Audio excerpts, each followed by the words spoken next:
எல்லா உறவுகளுக்கும் வணக்கம். எல்லா உறவுகள்கிட்டையும் நான் மனசார ஒரு மன்னிப்பு கேட்டுக்கிறேன். தொடர்ந்து வீடியோ போட முடியாததுக்கு லேப்டாப் பிரச்சனையாயிடுச்சு ஒரு காரணம். சில பர்சனல் காரணங்களாலையும் போட முடியல. இனி தொடர்ந்து போடுறதுக்கு முயற்சி பண்ணுறேன்.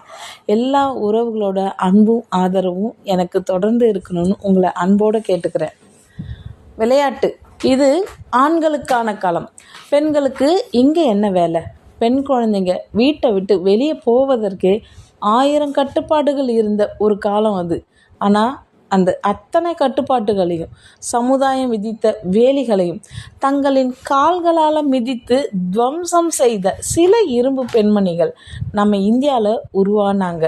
அவங்க வெறும் பதக்கங்களை மட்டும் வெல்லலை, பெண்களாலும் முடியும் என்கின்ற புதிய வரலாற்றையே எழுதினாங்க.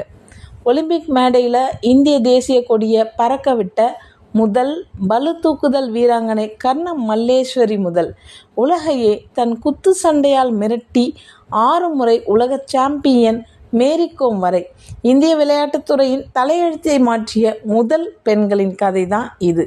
ஆனால் இவங்களில் ஒரு பெண் டென்னிஸ் கோர்ட்டில் ராக்கெட் ஏந்தி நின்னப்போ ஒட்டுமொத்த தேசமும் அவரை பார்த்தது. விளையாட்டுக்காக மட்டும் இல்லை, அவர் அணிந்த ஆடைக்காக, அவர் பேசிய பேச்சுக்காக, அவர் சந்தித்த மத ரீதியான பத்வாக்களுக்காக. ஆம், அவர் தான் இந்தியாவின் டென்னிஸ் புயல் சானியா மிர்சா. இன்றைக்கி இவரோட 20 ஆண்டு கால அக்னி பயணத்தை யாரும் அறியாத பக்கங்களோட அக்கு வேற ஆணி வேற பார்க்க போகிறோம். நவம்பர் 15, 1986 மும்பையில் பிறந்து ஹைதராபாத்தில் வளர்ந்த ஒரு நடுத்தர முஸ்லீம் குடும்பத்தை சேர்ந்த பெண் குழந்தை தான் சானியா மிர்சா. தந்தை இம்ரான் மிர்சா ஒரு விளையாட்டு பத்திரிகையாளர். சானியாவுக்கு 6 வயசு இருக்கும்பொழுது அவங்க அம்மா அவரை ஒரு டென்னிஸ் கிளப்பில் சேர்க்க போனாங்க. ஆனால் அங்கேருந்த கோச் என்ன சொன்னார் தெரியுமா? இந்த குழந்தைக்கு இன்னும் 6 வயசு தான் ஆகுது, இவங்களால் ராக்கெட்டை கூட தூக்க முடியாது, போயிட்டு அப்புறம் வாங்கன்னு திருப்பி அனுப்பிட்டார். ஆனால் சானியாவின் பிடிவாதமும் அவங்களோட பெற்றோரோட நம்பிக்கையும் சளைக்கலை. இறுதியாக கோச் சம்மதித்தார். உங்களுக்கு தெரியுமா, இன்றைக்கி நம்ம பார்க்குற சர்வதேச தரம் வாய்ந்த சிந்தட்டிக் கோட்டுகள் அன்று சானியாவுக்கு கிடைக்கல. ஹைதராபாத்தில் மாட்டு சாணத்தை மொழிகி அதன் மேலே பெயிண்ட் அடித்து உருவாக்கப்பட்ட தற்காலிக மைதானத்தில் தான் சானியா மிர்சா தனது முதல் டென்னிஸ் ஷாட்டையே அடித்தாங்க. வசதிகள் இல்லை என்று முடங்குபவர்களுக்கு மத்தியில் சாணக்களத்தையே தன் வெற்றி களமாக மாற்றத் தொடங்கினார் அந்த 6 வயது சிறுமி. ஒரு நடுத்தர குடும்பத்தில் பெண் குழந்தைய டென்னிஸ் வீராங்கனையாக்குவது அவ்வளோ எளிதில்லை. டென்னிஸ் விளையாட்டுக்கான செலவுகள் மிக அதிகம். சானியாவின் தாய் நசீமா தனது தேவைகளை முற்றிலுமாக தியாகம் செஞ்சாங்க. ரயில்களில் தள்ளுபடி டிக்கெட்டுகளை பெறுவதற்கு 6 முதல் 7 மணி நேரம் கூட்ட நெரிசலில் க்யூவில் நிற்பாங்க. இன்னொரு பக்கம் சமுதாயத்தோட ஏளன பேச்சு. உங்களுக்கு என்ன பைத்தியமா? பெண் குழந்தைக்கு போய் இவ்வளோ பணம் செலவு செய்கிறீங்க? இவ என்ன பெரிய சாம்பியன் ஆக போகிறாளா? நாளைக்கு இவளை யார் கல்யாணம் பண்ணிக்குவா என்று உறவினர்கள் முகத்திற்கு நேராகவே கேலி பேசினாங்க. ஆனால் சானியாவோட தந்தை இம்ரான் மிர்சா மற்றவர்களோட பேச்சை தூக்கி எறிஞ்சிட்டு மகளுக்கு தானே கோச்சாக மாறினார். அந்த வீட்டில் விழுந்த கண்ணீர் துளிகள் தான் பின்னால் டென்னிஸ் கோர்ட்டில் சாதனைகளாக வெடித்தது. விடாமுயற்சிக்கு கிடைத்த முதல் மாபெரும் அங்கீகாரம் 2003 கிடைச்சிது. வெறும் 16 வயதேயான சானியா மிர்சா லண்டனின் புகழ்பெற்ற விம்பிள்டன் மைதானத்தில் ஜூனியர் பெண்கள் இரட்டை பிரிவில் சாம்பியன் பட்டம் வென்று வரலாறு படைத்தார். விம்பிள்டன் கோப்பையை வென்ற முதல் இந்திய பெண் என்ற பெருமை சானியாவை சார்ந்தது. ஒட்டுமொத்த இந்தியாவும் இந்த ஹைதராபாத் சிறுமியை திரும்பி பார்த்தது. டைம் பத்திரிகையின் அட்டை பக்கத்தில் ஆசியாவின் வளரும் நட்சத்திரமாக சானியா மிர்சா இடம் பிடிச்சாங்க. அதுவரை கிரிக்கெட்டை மட்டுமே கொண்டாடிய இந்தியாவில் ஒரு பெண் டென்னிஸ் ராக்கெட்டோட புதிய அலையையே உருவாக்குனாங்க. பலரும் சானியாவை ஒரு டபுள்ஸ் பிளேயராக மட்டுமே தெரிஞ்சிருக்காங்க. ஆனால் அவர் சிங்கிள்ஸ் பயணம் இந்திய டென்னிஸ் வரலாற்றிலே மிக உயரியது. 2005 ஆண்டு ஆஸ்திரேலியன் ஓப்பனில் உலகின் நம்பர் 1 வீராங்கனையான செரீனா வில்லியம்ஸை எதிர்த்து சானியா களமிறங்கினாங்க. அந்த போட்டியில் சானியா தோற்றிருக்கலாம். ஆனால் செரீனாவுக்கு அவர் கொடுத்த டஃப் ஃபைட்டு உலகையே வியக்க வைத்தது.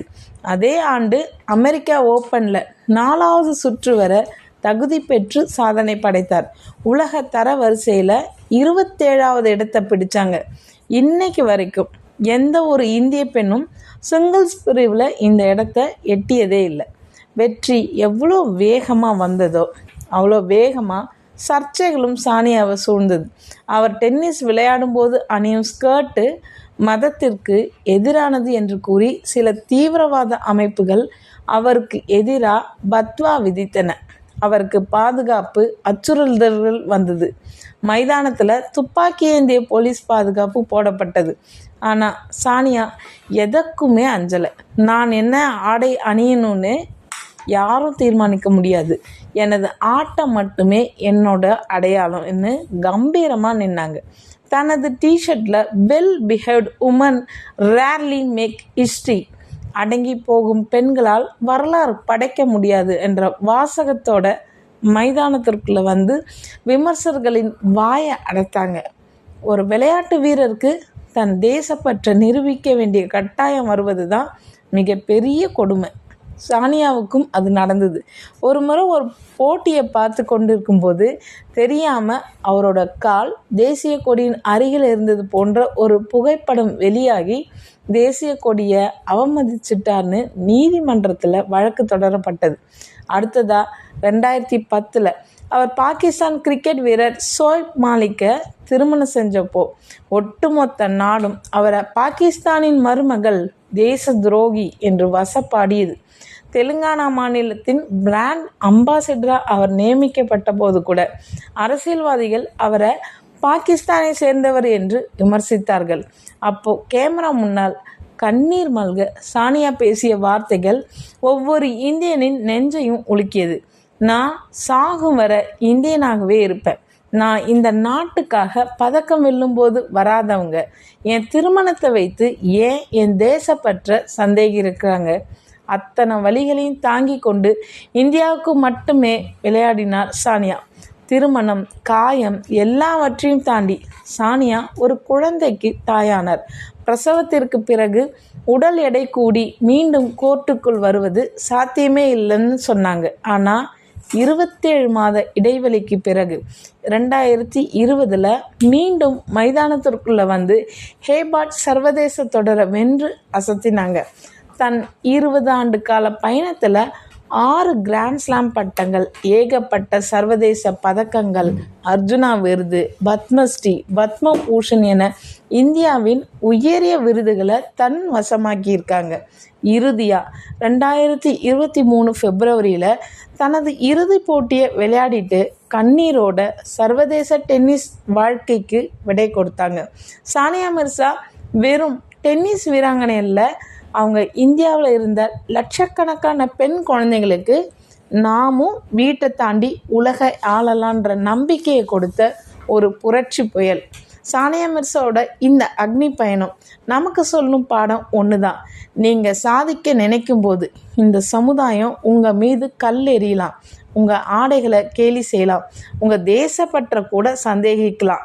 ஆனால் உங்கள் இலக்கில் நீங்கள் உறுதியாக இருந்தால் நீங்கள் வீசுகிற ஒவ்வொரு பந்தும் அந்த விமர்சகர்களின் முகத்தில் விழும் அதிரடி ஏஸ் ஷாட்டாக மாறும். விளையாட்டுத்துறையில் முதலில் சாதித்த இந்திய பெண்கள் வரிசையில் சானியாவின் கதை உங்களுக்கு எந்த அளவுக்கு உத்வேகம் தந்ததுன்னு கமெண்ட்டில் சொல்லுங்கள்.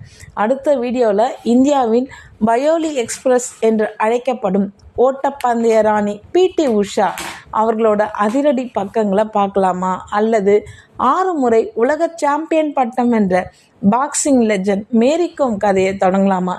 எந்த கதை வேணும்னு கமெண்ட் பண்ணுங்கள்.